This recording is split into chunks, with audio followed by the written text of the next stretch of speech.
everybody. As some of you already know, I am out of Israel, but I wanted to let all of you know. I think it's 14 days ago that I left Israel, and I went to 5 different time zones. Crazy, needed some days to recover from that, and now I'm finally at my place in Canada where I wanted to be. And now the Lord is telling me, breathe. And I try to do that because the last 3 months, wow. I know if you can imagine what it meant to be in a war zone, we're pieces. It was such a life-changing time there in Israel for me, and God is unpacking this slowly. So I need, of course, some time now to come down and to discover what Jesus did in my life. What I already can say is that He gave me a safetyness in myself I never had before. I can't say when it happened, how it happened, which moment it happened. So, and He did amazing things for myself and my whole life journey, recovering journey, healing journey. It will all encamp to my book, what I haven't started yet because I'm exhausted. But I will, I think, the next 2 or 3 weeks. So, on the other hand, yesterday I was so troubled in my heart and in my spirit when I saw what was happening in the Netherlands. And to hear that Israel is sending airplanes to rescue youth out of Europe, this is unbelievable. I mean, we all know what is happening, we all know the Bible, but when it's taking place and you can see this is all happening, what is written in the Bible, it is scary. It's really, really scary. And my heart is already missing Israel like crazy, and my friends there, and my old and my new friends. I was sitting with people together in the bomb shelter and heard their stories, and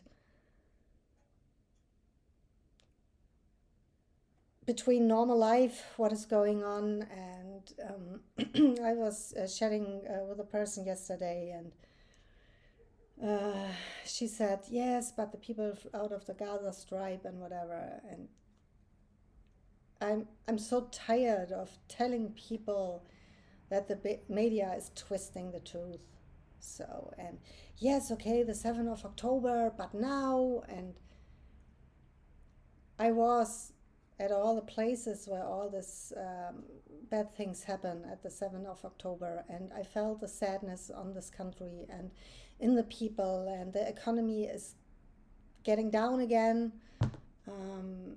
First 2 years of Corona, and now 1 year without tourists in the land, and it's so bad. And of course, all the civilians in the Gaza Strip and in the Lebanon and also in Syria are suffering, but also the Israelis in Israel suffering. So war is always evil, and we can only spread some love around us, and could try to make the world a little bit better for our neighbors or family or friends and people we get to know on the street. And yeah, I had the privilege to meet a bunch of new people in Israel, and as somebody was prophesying over me in June that I have the grace to celebrate the Feast of Tabernacle in this land, and it happens. So thank you. Thank you for the prophecy, Aaron. And yeah, it was really special. It was not 4,000 people as usual. It was only 400, but this was enough for me. So it was a perfect end for this whole journey of life-changing events, healing journey, crazy missiles, rockets, alerts, sirens, bomb shelter things. um, but I never felt so peaceful than there. And this is always when I'm going into Israel that I feel peaceful. It doesn't matter what. I was already in a bomb attack in a gun shooting some years ago when I was in Jerusalem, and I also felt safe. So, and yeah, what should I say? This is the Holy Land. These are the chosen people of God, and even they must fight. We can all read this in the Bible. It is still the place of peace, because the King of Peace is coming again to this place, not to another place. And now here in Canada, it's for me a place of freedom. This has always been a place of freedom for me. And it's like the heaven is open and I can reach God. I don't know how to describe it. And God is really spoiling me with this place here right now. And I already met some new people here and happy about that, and maybe some very important people for my next steps here. And yeah, I will let you know when I can speak about it, when something is coming, when hands and feet are on it. And yes, until then, I will see what's going on here and will discover my surrounding here. And I have to go to the dentist next week because the 3 days in Germany after Israel, the dentist couldn't fix it. So and then I had to go on the plane, and yeah, anyway, 5 days of traveling to my place here in Canada. Yes, I think that's it for now. That everybody's knowing that I'm okay and processing what God has done for me in Israel and will do. I have another invitation to go to Israel in spring, and I will do that for a couple of weeks.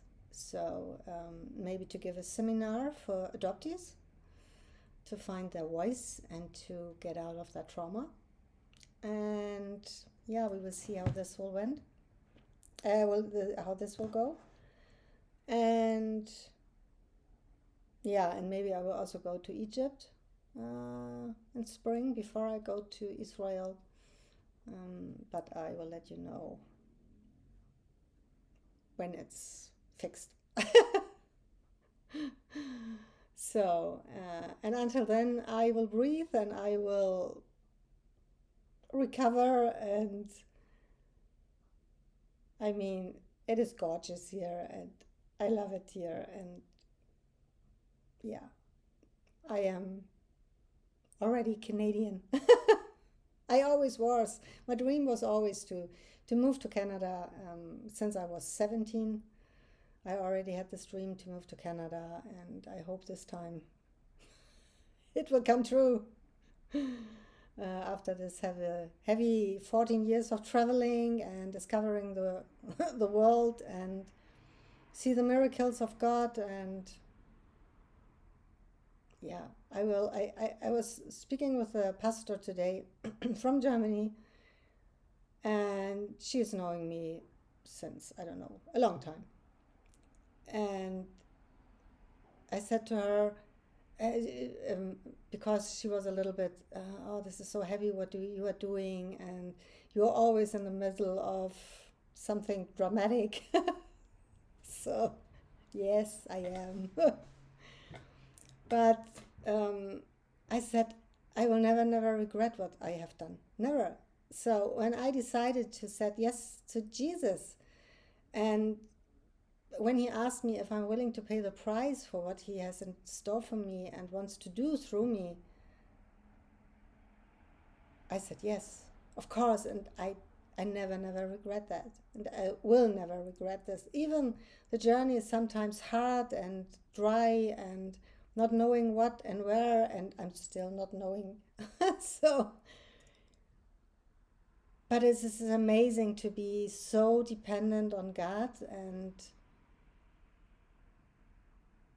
hear his voice and find his leading and stand on his feet. And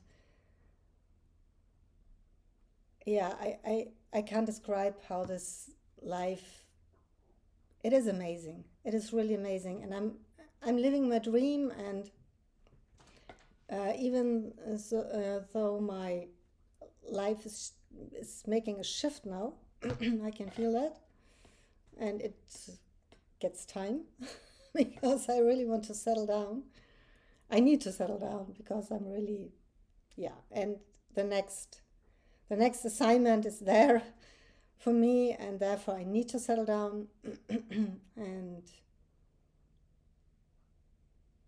I'm dreaming big with God because my daddy is limitless and he is doing everything he wants to do. And when I say yes, he will do it. So I know that. And I'm totally happy to do that. I know already that I will still go into Middle East even when I'm living here, but I will go into Middle East, and I already know that I will one day go to Iran. This is for sure. And to all the people who are afraid, when God is in this, everything is okay. And by the way, before I flew over to Israel, I had two major encounters with the Trinity of God. It was so amazing. I was in Denmark and finished my trauma therapy school. And during this time, I had two major encounters. And I know where I come from. I felt it, I saw it. It really anchored into my soul and into my spirit and into my heart.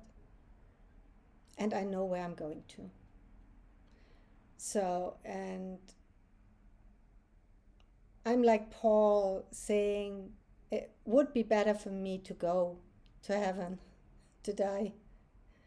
But maybe my time is not over yet to spread a little bit of love and doing my calling, what wants me to do.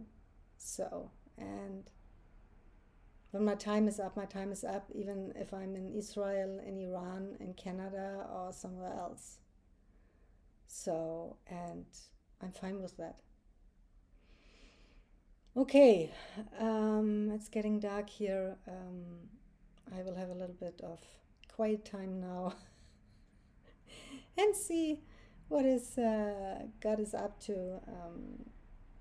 And yeah, we'll unpack more of what God did to me in Israel. And yeah, okay. I bless you all from this place. I wish you a lovely Shabbat Shalom and see you soon. Bye.